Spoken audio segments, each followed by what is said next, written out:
I think things dying and being born in a new way is disruptive. I think change is disruptive. Some of the changes we are choosing, and some are choosing us. And either way, Yeah.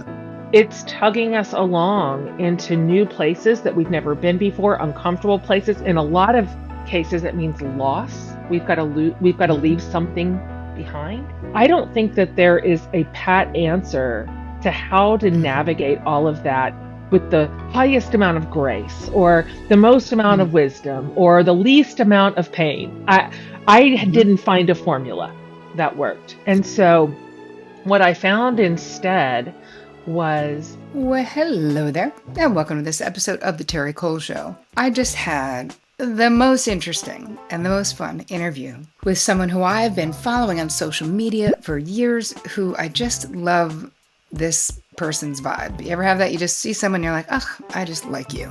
Anyway, her name is Jen Hatmaker. Many of you probably know who she is. She's a New York Times bestselling author of Feed These People, For the Love, and Fierce, Free, and Full of Fire, along with 11 other books. She hosts an award-winning For the Love podcast. She has a book club. Her whole vibe, right? She wants to inspire you to be delighted in life, to find hope, right? To find humor, to build connection and keep going. She's a mom of 5. She's got a million stories. I had her on because she has a brand new book out called Awake, a memoir, which I started reading, but I'm writing my book right now. So I didn't finish reading, but it was what I read. I loved. It just dropped 2 days ago, her new book. It really is a deeply personal and provocative memoir. So it's like a coming of middle-age story rather than coming of age story about losing what you thought defined you and discovering who you really are. Wow. In the 2 vignettes that I read, they're really raw vignettes told in real time, but it spans over 40 years. And she's just really talking about this disorienting upheaval of midlife and, menopause and what happened, and her marriage ended, and it was a shocking loss after 26 years of marriage. So there was a lot that went on in her life, but what she's sharing in this book and what we're talking about in this interview is what happens when it all gets burned down, right?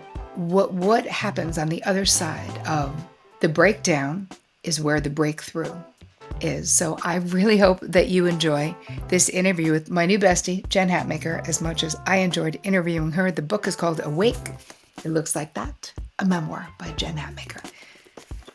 You guys, I'm so excited to welcome Jen Hatmaker to the Terri Cole Show. Welcome, Jen. thanks for having me. Delighted to be here, truly. Super pumped. It's so funny. I feel like souls kind of travel in packs. So I've been, following you on social media, and then I ended up getting invited onto the We Can Do Hard Things podcast to do a double episode because of Amanda. So then I was doing research for that, and then I found your interview with Amanda, and then I was like, love her. I want to be friends with her. Anyway, so I Thank love your you. work. I love what you're doing. I cannot believe how many friggin' books you've written. You've written It's 11 so, books in how many years? no, I know it feels crazy when I even think about it. It's so many now. In defense of that big number, I wrote the first batch of them when I was young and clueless. So we're gonna just go ahead and put those aside. Mhm. I always tell my community, I'm like, if you guys go back and read anything I wrote in that first decade, I'll never speak to you again. So, You're like, don't do it, is all I'm don't saying. do it. Don't do it.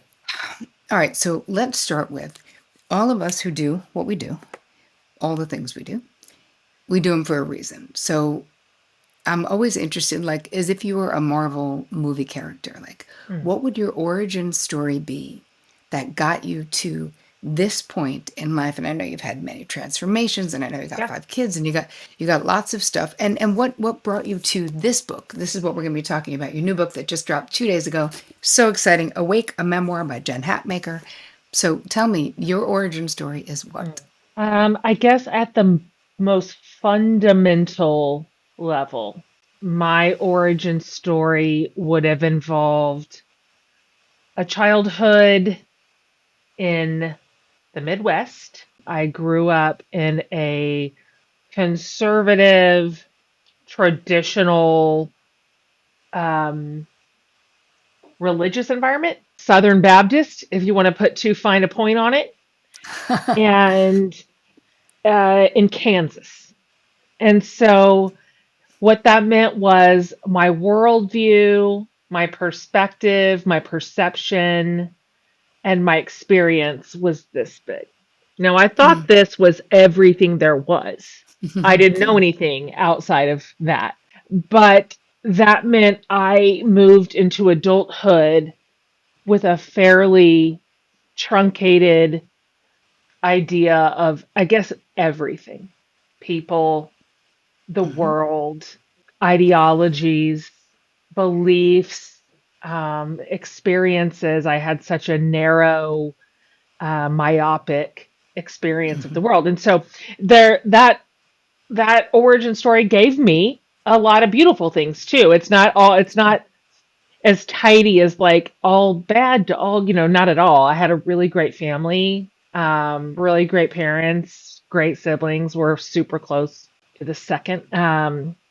But that meant I had a lot of unlearning and relearning to do in adulthood in basically every category. Right. And so that obviously features prominently in Awake as I Yeah. kind of take a pretty tight examination of the loss of a 26-year marriage and kind of went, wow, we had done everything that we were told to do, supposed to do. We absolutely followed the template. Um, Hmm. how did our foolproof system fail? So, of Right. course, that's a look at my actual marriage, and there's plenty of that in there. But it's also a Yep. look at all those systems that maybe built a house that wasn't nearly as sturdy as I thought it was. Yes. Yes. There's something that so resonates with the topic and writing a memoir, but also you what this really is, it's a coming of middle age stories, so to speak. That's right. Right. So what made you want to write this book at this time?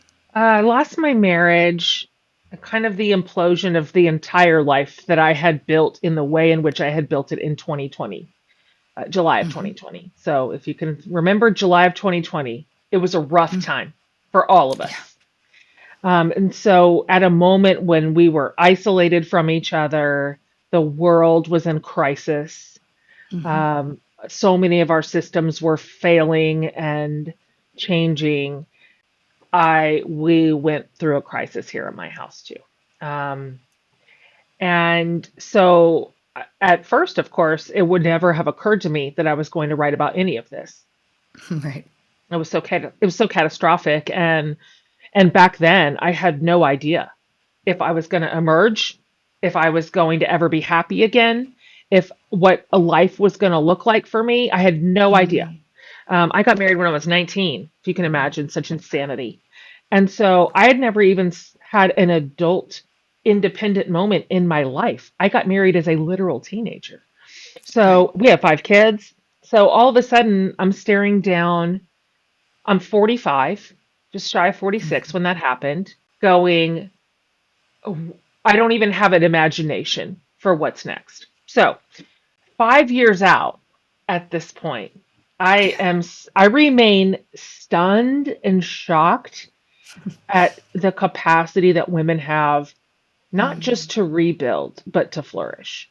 Mm. And so I got far enough away from the scene of the crime, if you Yeah. will, where I I will. felt healthy, I felt healed, I felt ready and able to tell the story in a way that is fair. I'm so happy I didn't write it 3 years ago.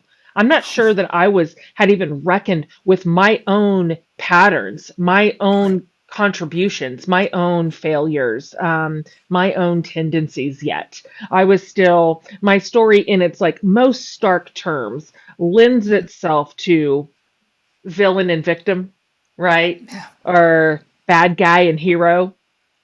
Yep. And that's just honestly almost never true.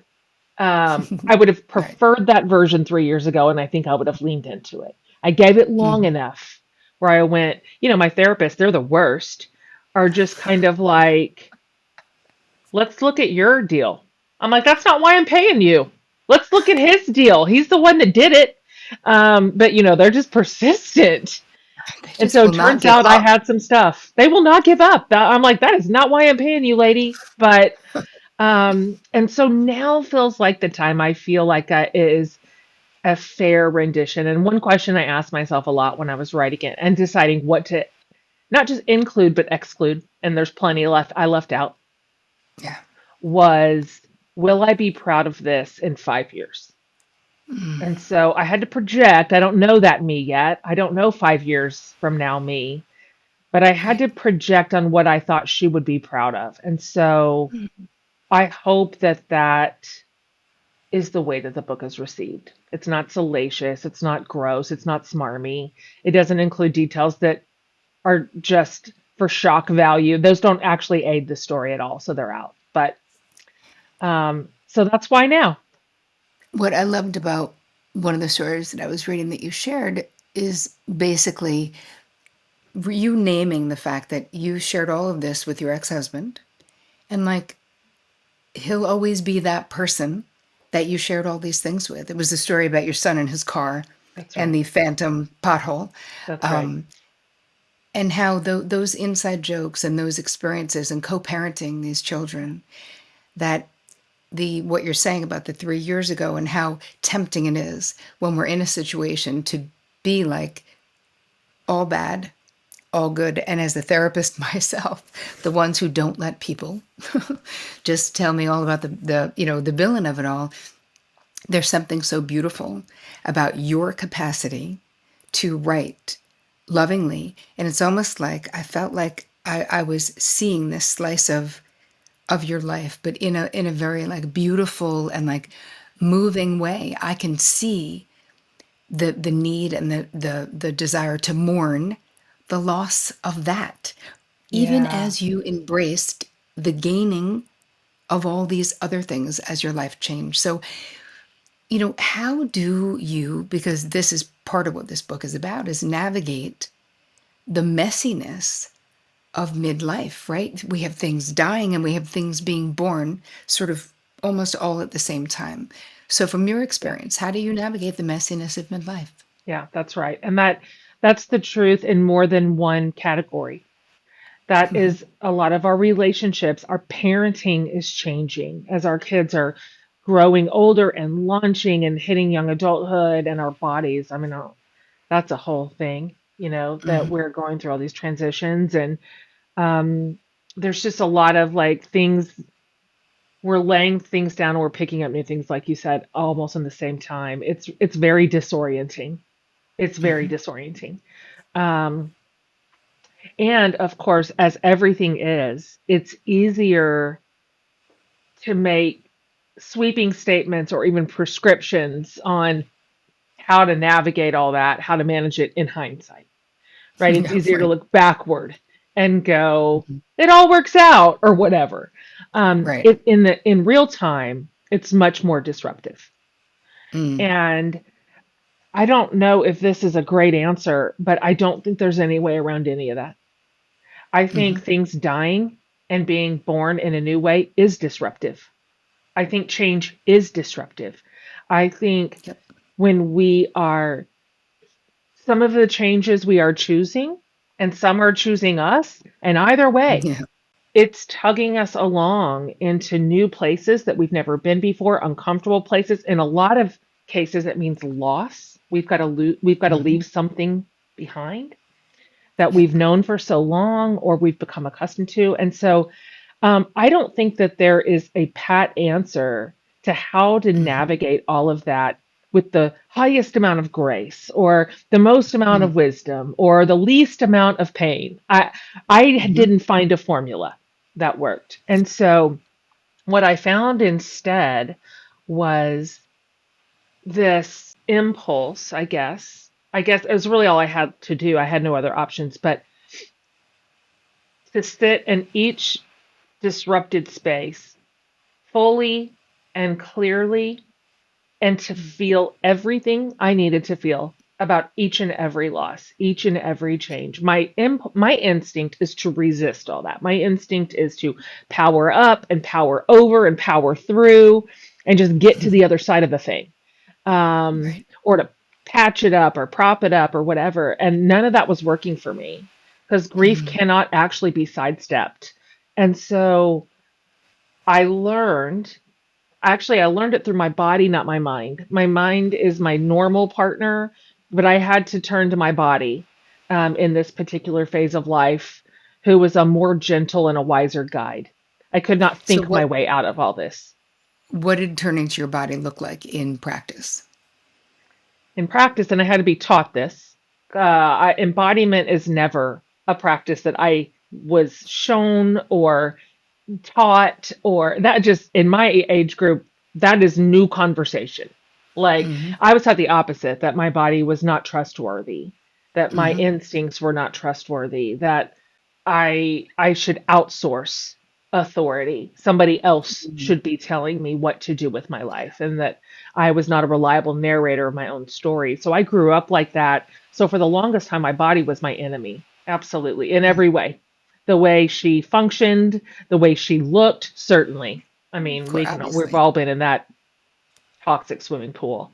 Hmm. Um, and so that was a massive reversal for me, to begin treating my body with the respect that she's really always deserved. Um, Her leadership is so trustworthy in my Yeah. life. My body has no other agenda except to protect me, keep me Right. safe. And Yep. so I had to learn, you know this stuff because this is your world, the most rudimentary things. Meditation became a big part of my practice, which I'd never done. I have a very busy mind.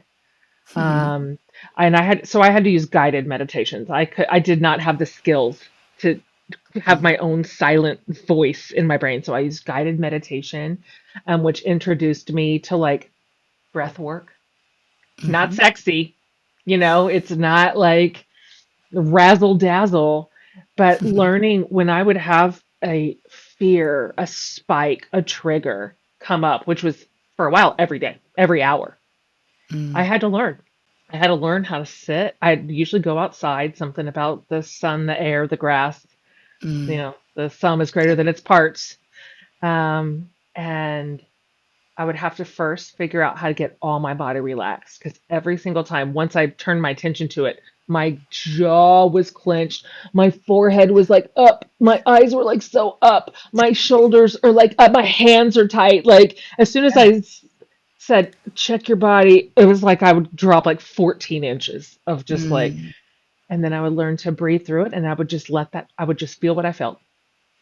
And what, lo and behold, those feelings come, but they also go. And so when I stopped fighting them so hard, Yeah. I found a quicker way through them where I could Yep. handle my own nervous system Mm. and calm my own breathing, calm my own heart rate, calm my own racing thoughts. Mm. And my body was the way through all that, not my brain. It's kind of amazing though, and I feel like it's women. I'm older than you, but we're within 10 years. Yeah, yeah. It's like there's something about being very high functioning, Ah, right? That yeah. it was like we could always figure it out. There was always a Sure. way to use your mind That's right. to figure it out. There wasn't those. So I feel like there's something about this, the breaking down to break through, to be able to embody a different way of being in the world, listening to the wisdom of your body and all of that. But it would, for me, I had a similar thing in my life years ago, in Hmm. that I literally had to be on my knees. Like it just took years of being like, it's fine. I got it. I still got it. I still Yeah. have it. I'm still doing it. It's still okay. And a lot Yeah. of times, and I see this in my therapy practice because I have a lot of highly capable women that, the universe is tapping, Yeah. trying to whisper, For sure. and then it gets to a point. So for me, it threw me down a flight of cancer stairs, might throw you down a flight of divorce stairs. It might, as my friend Chris Carr would say, everyone has their own shit pickle. So, could be any Indeed. variety of shit pickle That's right. that is that tipping point. But there's something about being on the other side. And when you were talking about things dying and things being born, years ago, I have studied a lot in my life with Deepak Chopra. And years ago, when I was in my 20s, I remember him asking, it was like me and, it wasn't just me and Deepak, it was me and 350 other people in Sure. Deepak. And he was saying, I want you to think about this now. What in your life has to die for what you're creating to be born? Hmm. And it was the first time ever in my young life because my mindset was that I could have it all, that I Hmm. could do it all. I didn't realize that certain things preclude other things in life, Yeah. and that itself was a process. So at this stage in your life, right? So how do you decide? Because part of the question that you are asking, sort of with this inquiry, with this book, with this memoir, is what stays in your life and what goes. Hmm. So how, if people listening to this, like, how can they use this and how did you use this? How did you decide what stays and what goes? That metric is probably complicated. Some of the things don't, some things that didn't stay and won't stay that I let go of was decided for me. I wasn't Yes. brave enough to face it. I wasn't brave Mm. enough. I knew what I knew. I mean, Yeah. most of us can actually look back on any given demise and go, it's not exactly a mystery. I can 100%. look back and see I ignored that. I denied that. I Mm. I preferred the version I wanted over the version I had. Yep. And so to some degree, someone else made a lot of choices for me in which those were no longer an option for me. And so I learned in real time what it meant to lose something that precious, that integral to my story, even my work. I mean, I'd spent 15 years or more writing about, in addition to other things, but also writing about and including marriage and family. And that was a Mm-hmm. very public piece of my story too. And so I got Yep. to lose that in front of a watching world. And And how was that? it was two things. First of all, I was pretty sure that that was going to be excruciating. I wondered if it was going to preclude me from credibility, right? If like that would, if my work would just take a hit, if if that was going to throw any doubt on my character or my ability to know the truth or tell the truth. That felt scary and really exposed. I felt really, really exposed because the truth is we were brokenhearted. I mean, this is our real life. I mean, I have my work out here, but like, this is my real life. It's my family. Like, this is my whole world. And so we were hurting so much. And this feeling of being overexposed in the public eye was really scary. But then the truth of it is, by and large, by a large factor, my public community, the online community, was so beautiful. They were so kind. They were so generous. I have never experienced connection in my community like that in all the years I've been leading it. Mm. And so uh, that was a really wonderful surprise to find Okay, that I to be a want to say soft landing. Yeah. so beautiful, but I want to say something about that too, which I know you know is true. That in so many ways, you are a gatherer of communities. You are a giver. You are the glass. You were saying about your dad in that interview, like your dad wasn't a glass half full guy. He was a glass always full guy. That's right. That you had this so much that you gave to your community, and you really, the way that you've always interacted, at least in my experience, is very much like holding people in high esteem and Mm, thinking the best for them and wanting the best for them. mm, And so I really do believe that like attracts like in a way. And I'm mm, not surprised. It's lovely to hear, but it doesn't actually shock me mm. that you created a community of kind empaths. You're like, that's literally your whole fucking brand because that is how you walk through the world. Thank And you. it's lovely to hear, Mm, especially in the climate that we are all trying to just live through this shit show that's going on right now Right. in the US, to hear of the generosity and the Yeah. kindness and the compassion of Mm. others really is heartwarming, right? Because it Uh, doesn't have to be that way. Thank you. What a nice thing to say. And it's true. Like down here on the ground where we all actually live, it's not hard to find so many examples of just gorgeous community, like beautiful connection, compassion, empathy. We still care about our neighbors. Some, whatever bananas thing is happening in our country right now, nobody can steal our humanity. That's ours. That Yeah. belongs to us. Like we get to steward that regardless. And that has been my experience. Um, and I think you're right. I think, I told women once all this became super public, and I realized that my community was going to literally be my salvation, and it was and particularly in close because it was COVID time. Like my friends, my parents, my sibs. Mm. I actually have no imagination for what my story would have looked like without them. And Mm. so I tell the women in my community, I'm like, build your crew in the good cheer of the daylight. Because when the Mm. night comes for you, and it will come, and if it hasn't yet, just live longer. Whatever Right, it's you coming. have built is what you are going to have. In the middle of the night crisis, it's too late to build Yeah. your scaffolding. And so, no, not 1 minute that we spend investing in our little crews that we do life with is wasted. Not one ever. The It's dividends that those pay are just infinite. it's so true. And in watching, I'm always talking about community and building community. And I know you have the same friends all of your adult life. I've had the same girlfriend since I was 4. So there's 7 of us. Wow. And we're 61 now. Amazing. Like, that's a long time. That's And so you're right. rare. Oh my God. But it's so the importance for me of having, and I have a million other female friends too, but these particular people where I feel that they are as essential to my happiness as my husband of 28 years, as my children, as my grandchildren, like my sisters, my mom. These, they are my chosen family. That's right.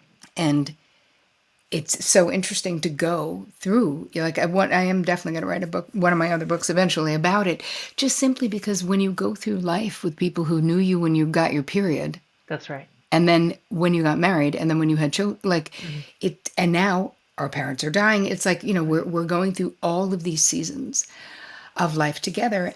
And for people who don't have that, right? Not everyone has that from childhood or even from all of adulthood.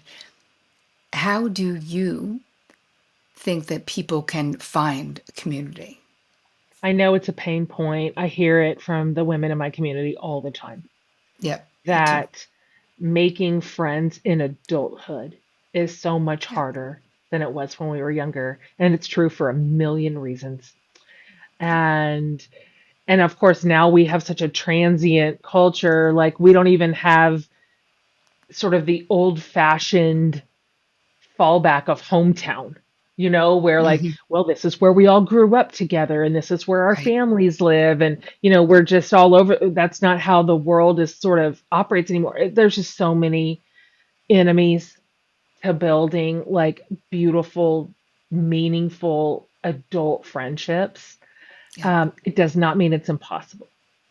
Right. And I think I've circled around this conversation so many times with my community, but one of the biggest deterrents, I think, what I have observed and what I hear to building them later in life is an aversion to risk, an Mm. aversion. Women are scared to put themselves Yep. out there. They're scared of the rejection. They're scared that they're going to get kind of like embarrassingly vulnerable. It's, Mm. it's it's like asking somebody on a date, like, is Oh, there any way you would want to be my friend? Like, can we go to yeah. coffee? It really is. And so It is. the possibility of not having that met with reciprocity, or somebody just not, connecting on the same level, is scary enough that a lot of women would rather be lonely than try. Yeah. And so It's I so think there's true. some sort of reckoning where women have to say, if I reach out, if I take initiative on a new friendship and a new space and it doesn't work out, that is not the worst thing in the world. I won't Right. die. I Right. won't die. It's Yep. okay. And there's a lot of reasons why that may or may not work in our stage. We're up to our eyeballs in kids and aging parents and Mhm. our full-time jobs, and like there's a million reasons why it was easier to do this in middle school. Um, Exactly. When that was but literally our only job. that's all we had to do was make friends. That was our job. That's it. Yeah. So I think it is possible. And I don't also think we have to have a huge, huge community of best friends. One is enough. Yep. One is enough. That is enough to pull us out of the gutter of loneliness and give us a chosen sister to So walk true. through life with. It's interesting from a therapeutic point of view. We talk about with kids that sometimes a child will have just one loving other, we call it, right? Just a guidance counselor who thought they were a winner, even though they had bad parents or even though they were in an abusive situation. Yeah. One loving other is enough to sort of Mm, infuse like life force energy into a kid. And I feel like what you're saying, it reminds me of that good. it's true. You have one friend who has your back, one friend that you can tell the truth to, because I think that part of what makes adult relationships difficult when it's not people who've seen you warts and all, right? It's not people who you have this longevity with, is the keeping up of appearances depending on your For social sure. situation, right? Not like you said, not wanting to be vulnerable. One of my friends, Vanessa Cornell, writes about women and how we fall in love with each other. It's like we women in our relationships, like a lot of time and energy goes into all of our relationships. And I mean, for you personally, how much of your own identity is connected to your relationships? My friendships, a All of them. huge portion. I Yes. mean, it's so outsized, and all of them for that matter. For that matter, I have a big family too. I'm the oldest of four kids. We all live here in Austin. My parents are here. I have five kids, and they're all here, minus one who's a Marine. So just my OG family alone, and then Right. my friend group is it's essential. I mean, that's not Yeah. optional. So I mean, I have said before, and I mean this sincerely, if I'm having to like rank what I have in my life and Hmm. order them in a way and prioritize them in any way, Hmm. I would let everything I have fall away. My career, my work, whatever it is that I do. If I had to choose, I pick the people. Easy. Hmm. Easy. Yeah. So I can't think of who I would be without them. I can't find a single thread like in which Yep. the people in my life have not literally helped form and craft and create Yep. who I am. Yeah, I so get that. And I think that's true for a lot of women because we are the bridgers and the assuagers. We're the connectors, right? We're the connective tissue in all the things that go on. There's a part in the book that I wanted to just get to. It's on page 110 and talking about control and codependency and sort of the Mm. illusion of control. And you just said people ultimately do what they want to do. They feel how they want to feel or how they are feeling. They think what they want to think. They do the things they believe they need to do, and they will change only when they're ready to change. It doesn't matter if they're wrong and we're right. It doesn't matter if they're hurting themselves. It doesn't matter that we could help them if they'd only listen to us and cooperate with us. And then in caps, you wrote, I don't know why this made me laugh. It doesn't matter. It doesn't matter. Doesn't matter. Doesn't matter. Because from a high functioning codependent point of view, right? The illusion of control is really strong. So this really spoke to me. And then you wrote, and that's the truth. It's too bad. It's sometimes hard to accept, especially if someone you love is hurting him or herself, and you. But that's the way it is. The only person you can now or ever change is yourself. The only person that is your business to control is yourself. Detach and surrender. And there's the thing about that on page 79. Anyway, I loved that so much and felt like I love that it was in caps because of Well, how, let me yeah, be fair. Those were the words tell of me. the incredible late Oh, Melody Beattie. yes. Okay, That's her. got it. I'm quoting her. That is a section from Codependent No More, which is the Got book it. that became my Bible.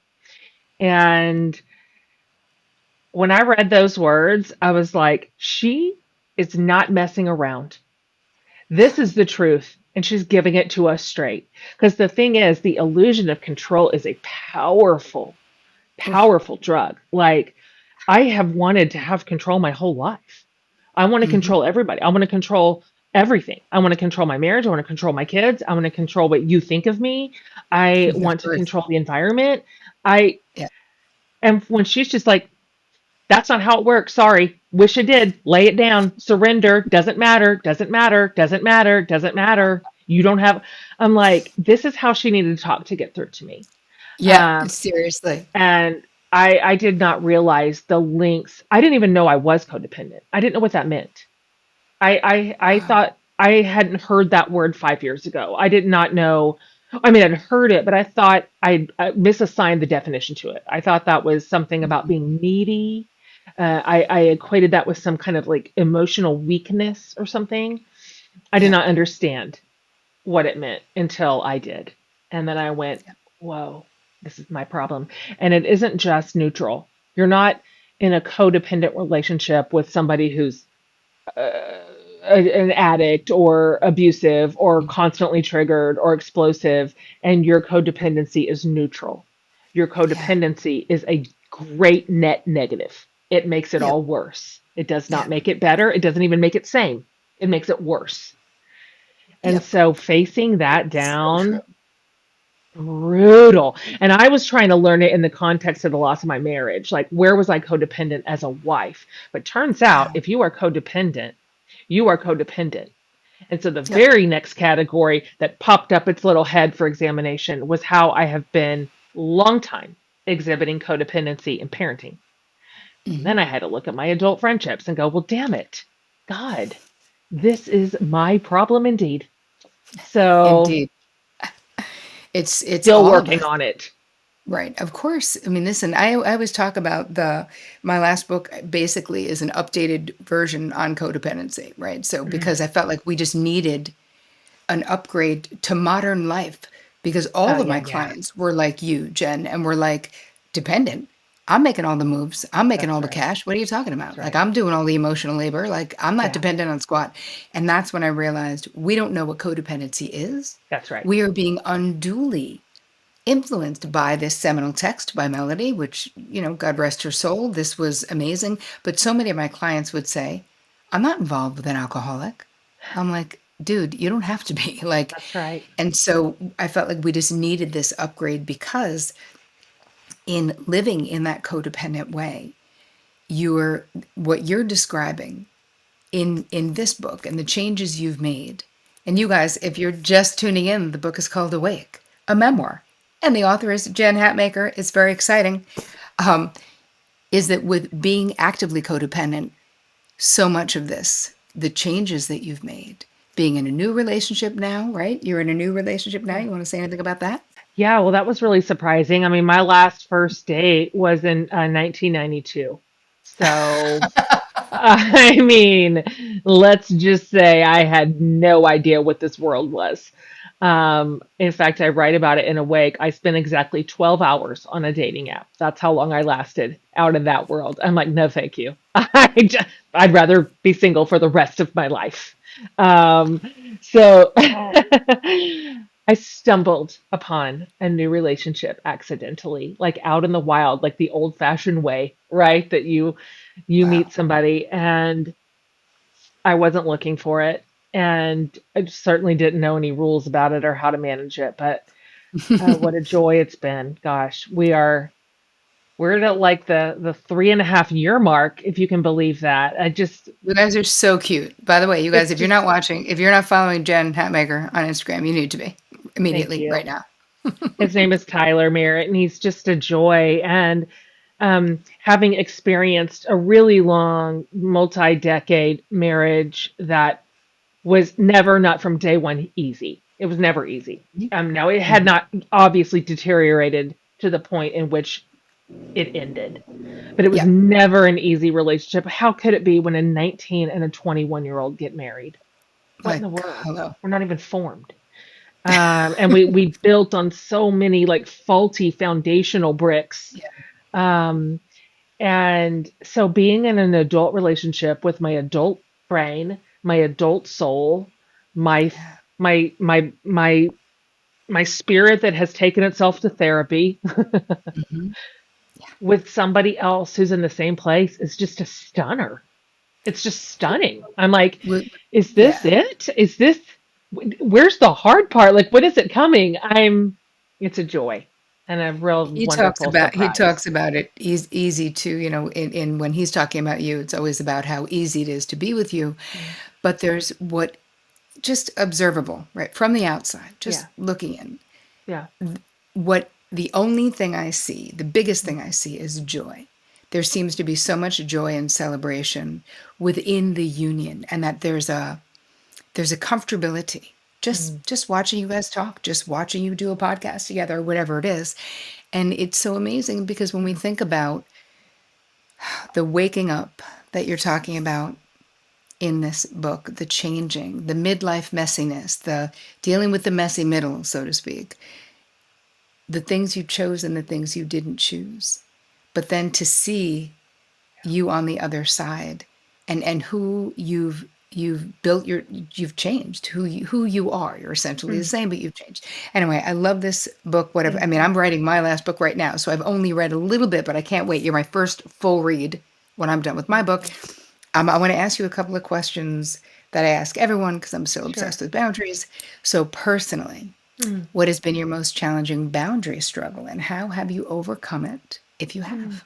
I've got two different ideas competing to be chosen. One is more tactile and one is more emotional. You could My tell them both. tactile, my tactile boundary that it took me an adult lifetime to figure out is the demands on my time. I'm My life is interesting. I've got an interesting life, and it means a lot of people in a dozen categories. And I don't even mean this, I don't mean this ugly. They want something from me. Yep. Great. I want some things from people too. So that Sure. I don't mean that in a negative context. It's just people want stuff from me. And a lot of that is time, energy, Mhm. commitment, travel, um, lower level, coffee. Can you, it's a long list. And Mhm. for so long, I felt like this is my responsibility to people. I care about them, and I do. I care about their Mhm. work. I care about their families. I care about their companies. I care about their organizations. I like what they're doing in the world. I, I'm like, I owe that. This is what I owe because this is kind of the way that I like am gifted to move in the world. This is my offering. Mm. Until I just realized that I was in a place of such fatigue, such burnout, and then, Mm. oh, resentment. Because then I started resenting all these requests. Yeah. It's not their fault. They're not doing anything wrong. It's my fault for being absolutely not judicious with my yeses and my nos. Mm. That has been a 25-year process. I'm better. I'm better. I am better. Mhm. I am not great, but I am better. I steer my own ship now in a way in which, easy example. A couple of years ago, I told my assistant and my business team, unless it was impossible and rare, this is so small, but we're knocking off work by noon on Fridays, every Friday. That's it. We're done. We're done by noon. Nothing past that. No meetings, no schedule, nothing. It's small. Somehow. adding in Friday afternoon into my schedule, it Mm. was like the sun came out. I Mm. knew that I could Yeah, schedule like a lunch with my people that day. I got to get a jump on the weekend. It was really, really small, but it was mine. That was my boundary. I created it and I hold the line. I love it. Um, yeah, and so the way that I use my time is probably the one that's had the most impact for sure on me. And I love it. yep, yeah, yeah. I'm sure you're good at this. Do we just continue to get better at managing like our time and energy? We do, but I have to say, I mean, it's like you, like I talk about high functioning codependency and I talk about us only being able to be in recovery, right? It's an ongoing discipline Mm, because your nature is always going to be what it is. And my nature of being an empath, a highly sensitive person, that doesn't change. that's So I right. still will worry about the no a little bit, Yeah, but I have the courage to say the no. yeah, Right. I have the courage to sit with a little bit of discomfort. It's yeah. okay if they misunderstood me. It's okay if Oh, they didn't love what I did, I right? That doesn't know. mean they don't love me, Yeah, right? But back in the day when I was a super people pleaser, I yeah, couldn't tolerate any of that. So totally. it was at my own expense, always at my own expense. So I know what you mean that Right. your time is the most expensive coin you ever spend, That's right. especially the older we get, the less of Mm, it we have. So I love that. And I feel like the quality right. of life, and you said, knocking off work at noon on Friday, I actually don't think that's small.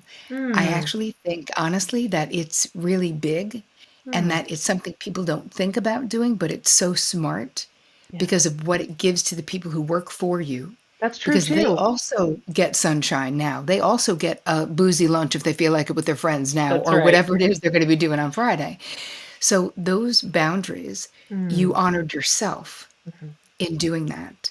And that's, Jen, that's unique to you, which mm, is beautiful. And then you're paying it forward by also sharing it with the people who work for you. So I love mm. it. You guys, Thank the you. book is called Awake. It's a memoir by Jen Hatmaker right here. And she's the New York Times bestselling author, Jen Hatmaker. That one, correct. Not another Jen Hatmaker. So tell me, where can people find you, Jen? Well, as you might imagine, there's not a lot of gin hat makers in the world. That is a clear identifier. Jennifer's, yes, it's the number one name of my generation. But add that last name in, and there's just the one.